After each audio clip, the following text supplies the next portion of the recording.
예, 여러분 안녕하세요. 자, 오늘은 고전의 이화 감상이죠. 자, 고전의 이화 감상을 좀 보도록 하겠습니다.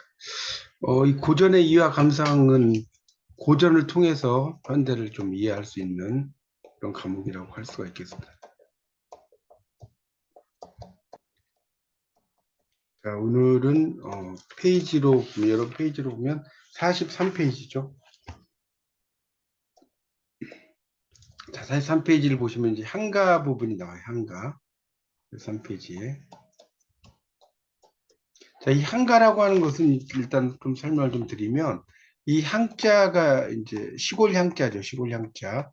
여기서 이제 향가라는 것은 시골 노래 이렇게 번역하면 안 되고요. 이 향이라는 것은 신라를 가리켜요. 그래서 신라의 노래다 이렇게 볼 수가 있겠고 이 향가는 삼국유사에 수록되어 있죠. 삼국유사.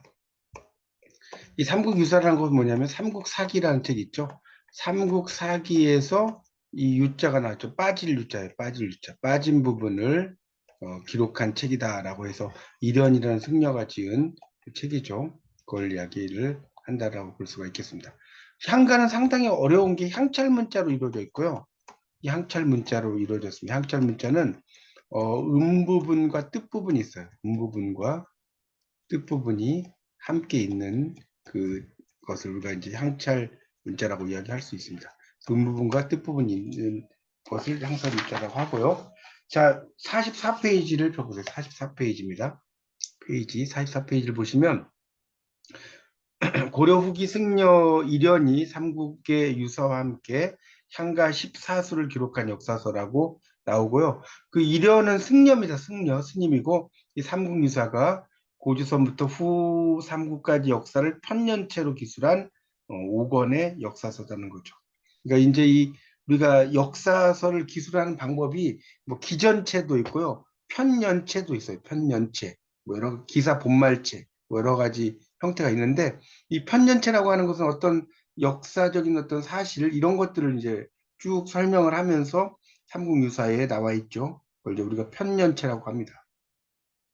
여러분이 아마 편년체라는 말은 옛날에 국사 시간에 좀 공부를 하셨을 것 같은데 역사 편찬의 체제인데 시간들을 연월 일별로 이렇게 그 순서로 써놓는 거예요. 연월 일별.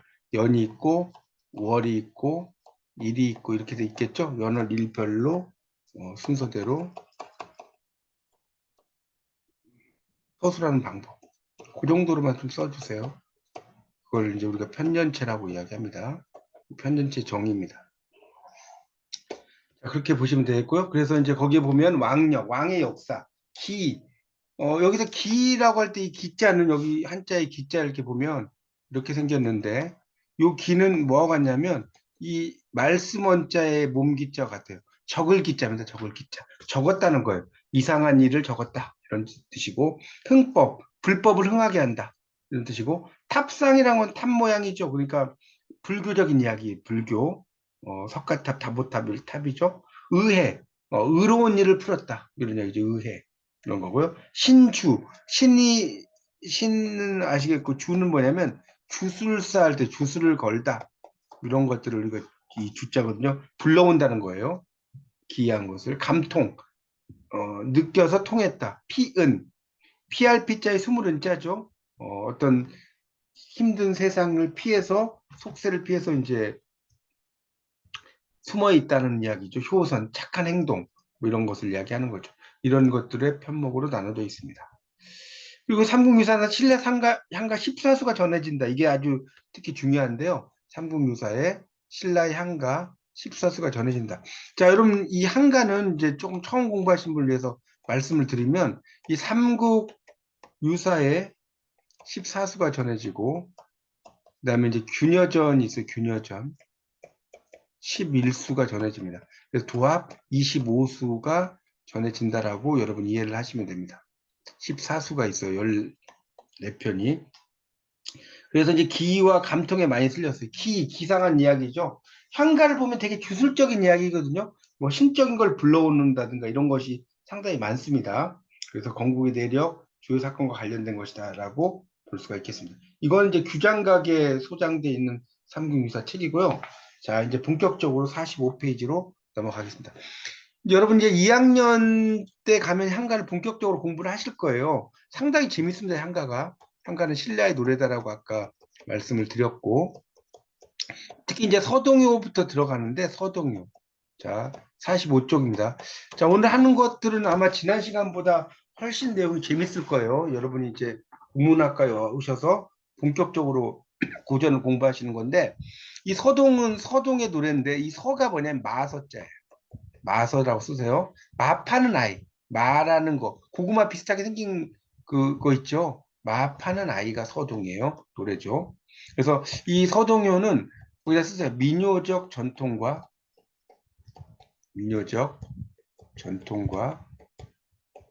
기능의 전이. 이 전이라는 것은 이제 이게 좀 전해져서 좀 옮겨졌다 이런 이야기예요. 전이라는 게. 그리고 이제 여기 보면 이상한 글자가 하나 나올 거예요. 나오죠. 서나 공주준 탐일지 가량치고 서동방을 야음요을 폭연거여 이렇게 나오고 이게 바로 향찰 문자예요. 자, 이걸 뭐라고 한다? 향찰 문자라고 하는데 지금 여러분 1학년이시기 때문에 지금은 이게 향찰 문자다 정도만 알면 돼요. 이거에 대해서 좀 더 자세한 내용은 여러분이 2학년, 3학년 올라갈 때 배우시는 거고 지금 여러분에게 이걸 막 음독과 훈독을 이야기한 머리에서 관동 대지진이 일어납니다. 그래서 제가 지금은 그거는 그냥 이게 향찰 문자다 이 정도만 이야기하겠습니다. 여러분 1학년이시니까. 그래서 이제 이 그 서동요를 보통 뭐라고 하냐면 얼레리 꼴레리 노래라고 그래요. 얼레리 꼴레리. 그러니까 누구는 누구와 뭐 이런 거 있죠. 어쩌고 저쩌고 이런 게 얼레리 꼴레리 노래잖아요. 뭐 철수하고 영희가 이제 우리말에서 당 단골로 나오잖아요. 철수가 서동이에요. 영희가 누구냐? 선화공주. 영희가 영희가 선화공주입니다. 그렇게 이해하시면 돼요. 선화공주. 근데 실제로 재밌는 것은요, 이 선화공주와 소동이 역사적으로 만난 기록이 전혀 없어요. 이게 되게 재밌어요. 그러니까 이게 무슨 소리냐? 이거는 허구라는 소리고, 일단, 허구라는 소리고. 그러면 이게 왜 나왔느냐? 자, 서동은 백제 사람이죠? 선화공주는 신라 사람이죠? 자, 백제의 불교가 신라에 전파가 됩니다. 여러분 아시다시피, 신라에 이 백제 불교가 전파가 되잖아요. 자, 그것을 이제 이렇게 사랑의 이야기로 쓴 거다. 이 정도로만 이해하십시오. 여러분, 깊이 있게 공부라는 것은 국문학 공부는요, 처음에는 얕게 얕게 가다가 이제 학년이 올라갈수록 깊이 들어가요. 그렇게 이해하시면 되겠고, 그래서 양주동의 해석과 김한진의 해석이 있는데, 양주동은 문학가고요, 김한진은 어학 전문이에요. 그렇게 이해하시면 됩니다. 거기다 써놓으셔도 됩니다. 양주동 박사는 문학 전문이고, 김한진 박사는 어학 전문이에요. 자, 양주동 박사는 선화공주님은 남은 그쓰기는 써놓으세요. 그쓰기라고 써놨죠. 여기 이제 반침이라고 그래, 반침. 그러니까 반침은 이 스읒과 지읒의 중간 발음이에요, 중간 발음. 오늘은 왠시도 아니고 왠지도 아니죠? 요런 발음이 반침인데, 그쓰기, 남 몰래. 얼어두고는 뭐냐면 정을 통하고라는 뜻이에요. 여러분 우리가 어른이라는 말이 여러분 왜 어른인 줄 아세요? 어른이라는 말은 얼 플러스 어루 플러스 니은이 되는데 어루라는 게 뭐냐? 어루다. 정을 통하다. 그 다음에 아주 독특하게 우리말에서 니은은 뭐냐면요. 명사형 전미사로 써요. 니은이 명사형 전미사로 쓰이나요? 이런 경우가 대표적인 거. 그래서 뭐 높음 이런 명사형 전미사잖아요. 근데 이 어른 정을 통한 사람 이런 뜻이에요. 아주 독특해. 그래서 그게 얼운인데 이 얼운이 어른이 된 거예요. 얼운이 어른이 된 거다. 그래서 남몰래 정을 통하고 맞둥방을 이 맞둥방이라는 게 마파는 아이 맞둥방이라고 그랬잖아요. 그러니까 마파는 아이 서동서방을 뭐 이런 뜻이에요. 요즘 말로 하면 마파는 아이인 서동서방을 밤에라고 써요. 밤에 몰래라고 써요. 몰래 안고 갔다 이런 뜻이거든요. 자, 김한진 해석을 보면 선화공주님은 선화공주님은이에요. 남그슥, 남 몰래 이것도 그런 뜻이고 얼어두고 정을 통하고 서동방을 이 서자가 마서자라고 그랬죠. 밤에 이걸 연음이 된 거죠. 밤에 알할 안고 가다. 그러니까 밤에 그 알할이란 건 아이를 뜻이 알할이라고 써보세요. 아이를 안고 가다. 이게 아이들이란 건 아이가 누구겠어요? 소동이죠. 이렇게 이해하시면 됩니다.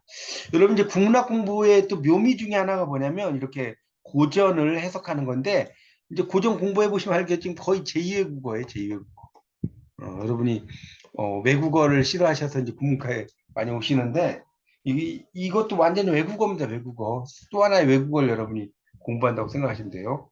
자, 배경설화. 제 30대 무왕의 이름은 장이다. 어머니는 과부가 되어 서울의 남쪽 못 가. 여러분이 부여에 가면요, 부여에 가면 꼭 가보실 게 궁남지예요. 자, 궁남지 안 가보시면 무조건 가야 돼요. 궁남쪽의 연못이라는 뜻이에요. 이걸 궁남지라고 하는데 그 어머니는 과부가 되어서 서울에 이제 남쪽 묵가에 집을 짓고 살았는데 못 속에 용과 통해서 장을 낳았어요. 어릴 때는 서동이라고 불렀고 제주와 도량이 헤아리기 어려울 정도였고 이게 마가 아까 이야기했죠. 게다가 파는 일을 삼았어요. 자, 근데 서동은 신라 진평왕의 셋째 공주인 선아가 아름답다는 말 듣고 머리 깎고 상경했죠. 길거리 아이들에게 넘겨보세요. 말을 배불리 먹이자 그와 친해져서 따랐죠. 동요를 지어요. 부르게 했어요. 그게 선화 공주준 거기 나왔죠. 그런데 이런 걸 우리가 뭐라고 하냐면 써서요. 참요라고 그래요. 참요. 참요는 뭐냐? 예언적인 노래다라고 보시면 돼요. 실제로 선화공주하고 소동이 뭐 그렇게 정을 통해서 밤에 몰래 안고 왔다 이런 게 없는데 막 정을 막 애들에게 이제 이야기를 하는 거죠. 그래서 이걸 뭐라고 하냐면 주술요라고 합니다. 주술요가 뭐냐? 소동이 마판 아이라고 그랬죠? 원하는 것을 바라는 거예요. 바란다는 게 뭔지 알겠죠? 자, 이것을 이제 노래로 부른 거다. 여러 관료들이 간언을 올려 공주를 먼 곳에 귀양 보냈죠? 그러니까 이게 그 동요가 거기다 비출 수 있어요. 세 번째 줄 동요가 서울의 대궐에까지 이르자까지. 자, 이걸 전파력이라고 하는 거예요. 전파력. 동요가 이르는 건 전파력이죠. 그랬을 때 귀양을 보낸 거예요. 공주가 떠날 때 노자로 쓰라고 순금을 줬고 귀양지에 도착할 무렵 길 가운데 소동이 나타나서 절을 올리고 모시고 가겠다 했죠. 비록 그가 어디서 왔는지 몰랐지만 그를 믿고 좋아했어요. 그리고 소동을 따라가 그와 몰래 정을 통했다.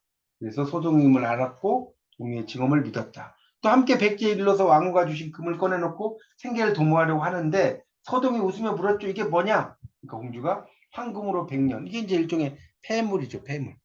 여기다 폐물이라고 써놨어. 이게 폐물인 거죠. 그래서 이것으로 이제 뭐 시간을 오래 잘 살게 될 것이다 이런 이야기죠. 그래서 우리 부모 계신 대궐로 보내는 것이 어떻습니까? 보물을 좋습니다. 금을 모아 산더미를 쌓아놓고 용화산 사자사에 지명법사를 찾아 금을 실어 보낼 방법을 물으니까 말했죠. 법사가 신통한 힘으로 보낼 수 있으니 금을 가지고 오시오. 공주는 편지를 써서 금과 함께 사자사 앞에 갖다 뒀죠. 법사는 신통한 힘으로 하룻밤 사이에 신라 궁궐에 보냈고 진평왕은 그 신비스러운 변화를 이상히 여겨 서동을 존경하고 편지를 써서 안부를 물었죠. 이 덕분에 서동은 인심을 얻고 왕에 올랐다.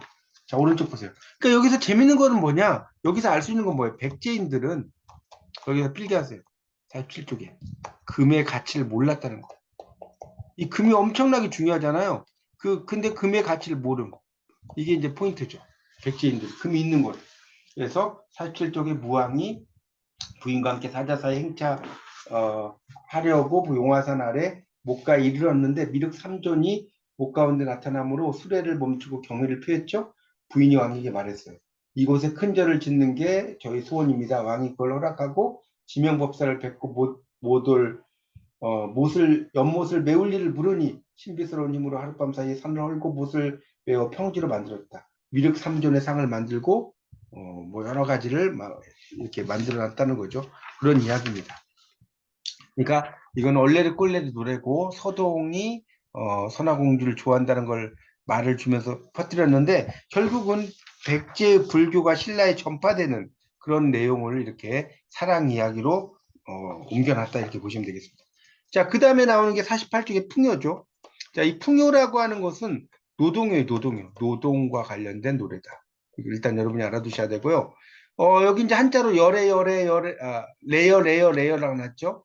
레어. 그러니까 레어가 이제 반대가 열애라는 말 들어보셔서 석가열애. 뭐 그런 건데, 일단 한자는 넘어가고, 양주동의 해석. 오다 서럽다라. 서럽다는 거예요, 서럽다. 서럽다, 은혜요. 자, 은혜요라는 건 써놓으세요. 인의 몸이요. 공덕 닦아라 오다. 공덕을 닦으러, 요즘 말로 닦으러라고 쓰세요. 온다는 거예요. 오다는 온다. 이런 뜻이고, 오다 설번해라. 설번하니 뭐라 공덕 닦아라 오라 이렇게 났죠. 그러니까 이것도 이제 김한진과 양주동이 이제 거의 비슷하게 해석을 한 거죠. 오다 똑같고 서럽다라를 이제 여기서 설번해라 하라고 이야기했고요. 그 다음에 이제 서럽다, 그 다음에 무라라는 건 이제 내게 이제 그 물아라는 거죠. 나의 어떤 마음, 몸, 이런 걸 이야기하는 거죠. 공덕 닦으러 온다. 자, 배경설화를 볼까요? 양지 스님의 조상이나 고향은 알기 어렵다. 다만 신라 선덕왕 때 자치가 나타날 뿐이고, 석장이라는 게 지팡이에요. 끝에 자루를 걸어두면 지팡이가 시주하는 집으로 나라가 흔들며 소리를 냈다. 집에서 이를 알고 그러니까 우리가 이제 재를 지내잖아요. 그 재를 말하는 겁니다. 쓸 비용을 집어들고 자료가 가득 차는 날아올랐죠. 이 때문에 그가 거주한 곳을 석장사라고 했다는 거예요. 이 석장이라는 게 아까 말씀을 드렸죠. 중이 짚는 지팡이에요. 자, 그래서 이제 그의 신이한 행적은 모두 이와 같이 헤아리기 어려웠고 여러 가지 기회에 통달해서 신묘한 재주도 있었다는 겁니다. 그래서 뭐 이제 중중 그건 넘어갈게요. 그 밑에는 그 다음 달락. 그래서 그가 영묘사의 장육상을 만들 때 입정은 밑에 6번 각주를 보세요. 선정에 들어간다라고 나왔죠? 6번 각주 49쪽에 이 6번의 선정이란 건 뭐냐면 참선이라고 생각하시면 돼요. 참선하는 걸 이 선자가 참선할 선자예요. 그 6번 각주에 보면 요 선정 이렇게 나왔잖아요. 바를 정자. 참선한다는 거예요. 그래서 이제 정수, 이것도 이제 마음을 바로잡는 걸 정수라고 그래요. 밑에 7번 나오죠? 남녀들이 진흙을 날라줬다. 여기 밑줄 세요. 남녀들이 진흙을 날라줬다. 이게 바로 노동이에요, 노동. 그래서 노동요가 되는 겁니다. 풍요가 이렇게 이제 노동을 하면서 불렀다. 그 밑에까지는 자세히 아실 필요가 없습니다. 노동요가 노동요인데 여기서 이제 재밌는 것은 공덕 닦으러 오다. 공덕 닦으러 오다. 이렇게 나왔는데 이 공덕이라는 것은요. 여러분 공덕은 원래 어디서 나온 거냐면 산. 이 이제 흩어질 산자거든요. 그 다음에 빛나는 화자예요. 그 다음에 공덕. 여기서 나온 거예요. 산화공덕. 여러분 산화공덕이라는 게 빛나는 화자지만 꽃이라고 생각하면 돼. 꽃을 흩뿌리면서 덕을 바친다. 자, 이게 어디에 나오는 겁니까? 김소월의 진달래꽃에 나오는 거예요. 영변의 약산 진달래꽃 아름다다 가실 길에 뿌리 오리다. 이게 바로 산화공덕이에요. 맞죠? 이 산화공덕인데 그런 산화공덕의 전통이 바로 고전으로 들어가면 이 풍요하고 또 연결이 돼 있다는 거예요. 풍요, 노동요와 연결돼 있다는 겁니다. 자, 그래서 풍요 노동요고 제망매가 넘겨보세요. 50페이지. 제망매가가 나옵니다. 자, 이 제망매가라는 것은 이 망매라는 게 죽은 누이를 가리켜요. 망매. 죽은 누이. 죽은 누이에게 제사를 지내면서 부른 노래다는 뜻인데 이 작품의 제일 처음에 생사로운 이렇게 시작되죠. 이거 잠깐 설명을 좀 드리면 생사로는 음이죠. 삶과 죽음의 길. 그 다음에 이 은자는 조금만 제가 만빼기만 알려드릴게요. 스물 은자지만 여기서는 조사로 쓰인 거예요. 은는 이가 조사 있죠? 이렇게 쓴 겁니다. 옛날에는 신라 시대는 우리말이 없었기 때문에 이렇게 한자를 가지고 여기 은 부분이고 이 은이라는 것은 이제 그냥 뜻 부분을 쓴 거죠. 생사로운 삶과 죽음의 길은 이런 식으로 시작되는 한자고요. 자, 양주동 해석을 보세요. 양주동 해석을 보시면 생사로운 삶과 죽음의 길은 얘는 이승에 이샴에 있음에 있음에 저이고 머뭇거리고. 이 제2외국어 여러분 잘 적어 놓으세요. 현대어로. 머뭇거려. 그리고 나는 이때 나는 이 그 월명사가 아니라요. 죽은 누이를 가리켜요. 누이 동생. 누이 동생. 나는 가나다. 이 세상을 떠나간다. 말도 못다. 이건 요즘 말로 이제 못다죠. 믿고 말하고 가난 있고 가는구나. 어느 가살 이른 바람에. 어느 가살은 가을이고요. 이른 바람에. 자, 그래서 어느 가을 이른 바람에 줄 짝지고 요절에 요절. 요절. 빨리 죽는 거예요. 이 한자에서 이제 요절을 이렇게 이제 쓰는데 이 요자는 재밌는 게 두 가지가 있는 첫 번째는 예쁠 요자고요. 두 번째가 일찍 죽을 요자예요. 여러분 미인방명이란 말 들어보셨죠? 미인은 일찍 죽는다. 자, 그래서 이 미인이 예쁘잖아요. 일찍 죽는다. 이 두 가지 여기서는 이제 일찍 죽는다는 뜻이죠. 이에 대해 떠들 립다이. 요즘 말 쓰세요. 여기저기 떨어지는 잎처럼.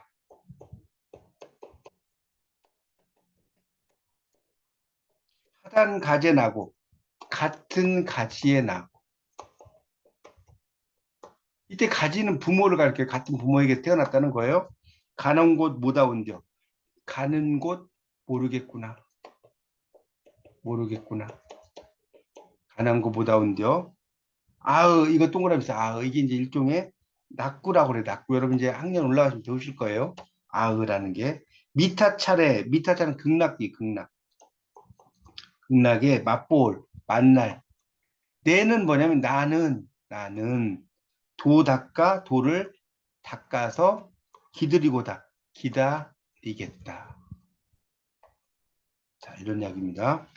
다시요. 생사로운. 그래서 이제 이게 생사로운부터 이걸 보면 자 보세요. 생사로운부터 닉고 있죠. 닉고 여기까지가 기예요. 기고 어느부터 그 뭡니까 못아온데 있죠. 못아온데요. 여기까지가 서라고 그래. 서라고 썼어요. 그 다음에 아으부터 끝까지 요게 결이에요. 결. 그래서 기가 있고 그다음에 여기 서가 있고 그다음에 결이 있어요. 그렇게 이해를 하시면 됩니다. 그래서 이런 내용 불교적인 작품이죠. 그러니까 이건 뭐냐 인연을 이어가고 싶은 마음이죠.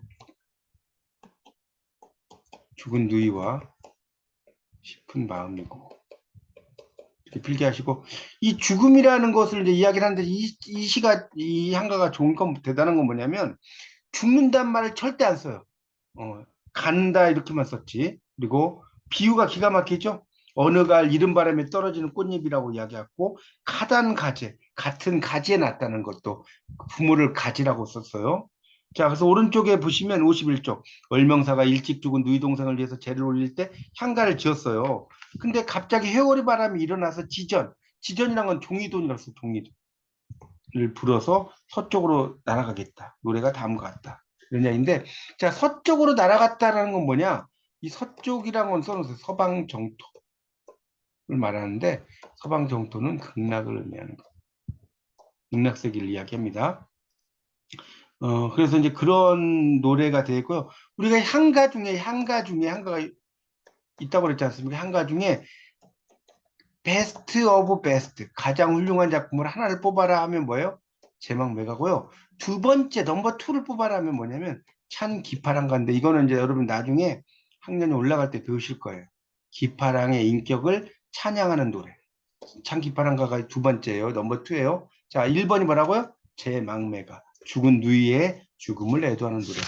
자, 이제 마지막 상가로 안민가가 나올 거예요. 안민가. 자, 넘겨 보세요. 52쪽에 보면 52쪽에 안민가가 나오는데 백성을 편안하게 여기는 노래인데 이게 이제 정명사상이라고 그래요. 정명사상이라고 하는 건 뭐냐면 군군신신 부부자자. 임금은 임금답게 신하는 신하답게 그다음에 부모님은 부모님답게 자식은 자식답게 이걸 이야기하는데 여기서 여러분이 알아두실 것은 앞에 있는 것은 명사예요. 임금. 뒤에 있는 건 동사예요. 임금답다는. 이렇게 번역하는 거예요. 앞에 있는 건 명사, 동사, 신하는 신하다. 이때 부는 아버지라고 번역하면 안 됩니다. 이때는 이제 부모, 부모는 부모답게. 이때 자도 아들이라고 번역하지 말고 자식이에요. 자식은 자식 나와야 된다. 이게 바로 정명사상이라고 합니다. 정명사상이라고 하고요. 거기서 한자는 그냥 향찰이니까 넘어가고 양주동 해석으로 볼게요. 군은 임금은 업이요. 어버이요. 임금은 어버이예요. 자, 군은 도다샬 어디요. 도다샬은 뭐냐면 자랑하실, 자랑하실 어디요. 어버이요. 민한, 백성은 어란, 이거는 어리석은, 어리석은 아해고 하샬 때. 그러니까 어리석은 아이라는 거예요. 아이고, 아이고, 이런 이야기고요. 민이 다살 알고다. 민이, 백성이 이런 이야기죠. 알고, 이 알고다는 순수예요. 알 것입니다. 민이 다살. 그러니까 이건 이제 다살이라는 거는 여러 가지 모든 걸 다 알겠다 이런 의미로 쓰입니다. 근데 이제 특히 이 다살이라고 하는 것은 한자적으로 보면 다삼에서 나왔는데 요 다삼이라는 게 사랑이에요, 사랑. 사랑. 우리가 다솜 이런 말도 쓰거든요. 이름 중에 무슨 다솜 이러잖아요. 이게 사랑이라는 말이에요. 우리말이에요. 다솜이라는 게. 그러니까 이 다살이라고 하는 것은 이제 뭐 요즘 말하면 뭐 사랑을 알겠다 이런 정도로 번역하면 될 것 같아요. 근데 사랑이라는 것도 여러분 한자로 이제 사랑 같은 게 특히 한자인데 생각하고 헤아린다는 뜻이에요. 사량에서 사량. 그 사람을 생각하고 헤아릴 양자거든요. 자, 그런 데고 그래서 구물다희 이게 꾸물거리면서 이게 좀 해석이 어려워요. 꾸물거리면서 살손 살아가는 물생 여러 그 뭐 사람과 사물들이죠. 이ህ을 먹이 다살아 이들을 먹이고 위해서 다스린다는 거예요. 잘 다스린다는 거예요. 그러니까 임금과 신하가 백성들을 잘 보살피는 거죠. 그러니까 결국은 그런 내용이 그러니까 이건 뭐냐 써놓으세요. 임금과 이 향가는 신하가 해야 할 일을 제시합니다. 제시하죠. 임금과 신하가 해야 할 일을 제시한다. 이렇게 필기하세요. 임금과 신하가 해야 할 일을 제시한다. 임금과 신하가 해야 할 일을 제시합니다. 자, 그 다음 또 볼까요? 그래서, 이 따을은 이 이 땅을 어대, 어대 갈겨 할띠. 어디로 가려고 하느냐, 이런 이야기죠. 나라 악 디니디 알고다. 이게 뭐냐면 나라가 유지될지 알고다 압니다. 자, 그런데 이게 마지막에 이제 아까 이야기했죠. 이게 뭐라고 그랬죠? 낙구. 부터 끝까지 요게 이제 요 부분이 두 줄 낙구입니다. 그래서 군다이, 신다이 이게 이제 다이라는 게 뭐냐면 처럼이에요, 처럼. 임금처럼 신하처럼 백성처럼 하늘단 하늘은 나라를 태평한 이시다. 태평하게 하겠습니다. 뭐 이런 뜻이거든요. 그러니까 이게 이제 재밌는 거는 뭐냐면 여러분 향가 전체를 안 공부하셔서 그런데 이 향가는 대부분이 어떤 의미로 가지고 있냐면 불교적이에요. 이 신라가 불교 국가이기 때문에 불교적이고 주술적이에요. 막 귀신을 불러온다든가. 그런데 독특하게 요 안민가 하나만 유교적인 노래. 그래서 이게 아주 독특하다는 거예요. 임금은 임금답고 아까 이야기했죠. 정명사상 군군 신신 부부자자 이런 이야기를 했습니다. 자 그리고 그래서 이 작품은 그 53쪽을 먼저 볼게요. 53쪽 관련 설화를 볼게요. 관련 설화. 자 관련 설화를 보면 3월 3일 경도광이 귀정문 누가귀에 나와 앉아서 좌우 신하에게 물었어요. 누가 길거리에서 위의라는 거는 둘째 줄에 53쪽입니다. 위자가 위험할 때 위자고요. 의는 의리의 의자예요. 의에 위험과 의리. 자 위의 있는 스님 한 사람을 데려올 수 있겠느냐? 때마침 위의 있는 위험과 의리가 있는 대덕한 덕이 높은 한 사람이 곱고 깨끗하게 차려입고 이리저리 거닐며 지나갔다. 좌우신 아들이 바라보고 데리고 와 왕에게 아련시켰어요. 뵙게 하는 거죠. 왕은 내가 말하는 위 있는 스님이 아니다라고 돌려보냈죠. 다시 한 스님이 나비, 이거 밑에 9번 각주에 나왔네요. 이게 뭡니까? 중의 옷, 여기서는 허름한 누비 옷을 뜻한다라고 나왔어요. 그걸 이제 이야기. 거기 그 9번에 여러분 교재 9번에 거기 각주에 압이라고 써놨는데 요 나비의 나비 오탑니다. 그런 걸 이야기하는 거고 있고 앵통 등에 지는 삼택이 지고 남쪽에서 내려오고 있었습니다. 그걸 지고 남쪽에서 내려오고 있었어요. 자, 그런데 남쪽에서 내려오고 있었는데 왕은 그를 보고 기뻐하면서 유가기로 영접했고 앵통 속을 들여다보니 다구, 그러니까 다구라는 건 차와 관련된 도구란 뜻이에요. 다구. 여러분 다도란 말 들어보셨죠? 차와 관련. 그러니까 이게 앞에 있을 때는 차를 의미하는데 뒤에 뭐 설록차 이럴 때는 이제 이걸 똑같은 글자 좀 차로 읽어요. 그래서 다도 이런 것처럼 다구죠. 차와 관련된 도구가 있고 왕이 그대는 누구요라고 묻자 스님이 충담사라고 했어요. 이게 또 재밌죠. 충담이라는 것은 충성스러운 이야기라는 뜻이에요. 말씀 이야기거든요. 그러니까 이게 과연 본명이냐 본명이 아니냐 논란이 아주 많아요. 뭐가 답이다라고 할 수가 없어요. 본명이다 라고 생각할 수도 있고 아니라고 생각할 수도 있어요. 충담사죠. 그래서 이제 이 충담사라고 이제 이야기를 한 걸 듣고 나서 또 뭐라고 그랬습니까? 소승은 중3일, 중9일. 이게 뭐냐면 중3일이라는 건 3이 두 개가 겹쳤다는 거예요. 3월 3일. 중9일은 9가 두 개 겹쳤어요. 9월 9일마다 차를 다려서 남산 사마령의 미륵세존께 드리는데 지금도 드리고 오는 길입니다라고 대답했어요. 왕이 과인에게도 과인이라는 것은 허물이 많은 사람을 말하는 거예요. 자기를 이제 낮춰서 이야기하는 거죠, 임금이. 차를 한 잔 주시겠습니까? 라고 하자 충담이 차를 달에 바쳤다. 차의 맛이 기이했고 야릇한 향기가 풍겼다. 왕이 물었다. 내가 듣기로 스님의 찬 기파랑 사내가 이게 아까 말씀드린 찬 기파랑가예요.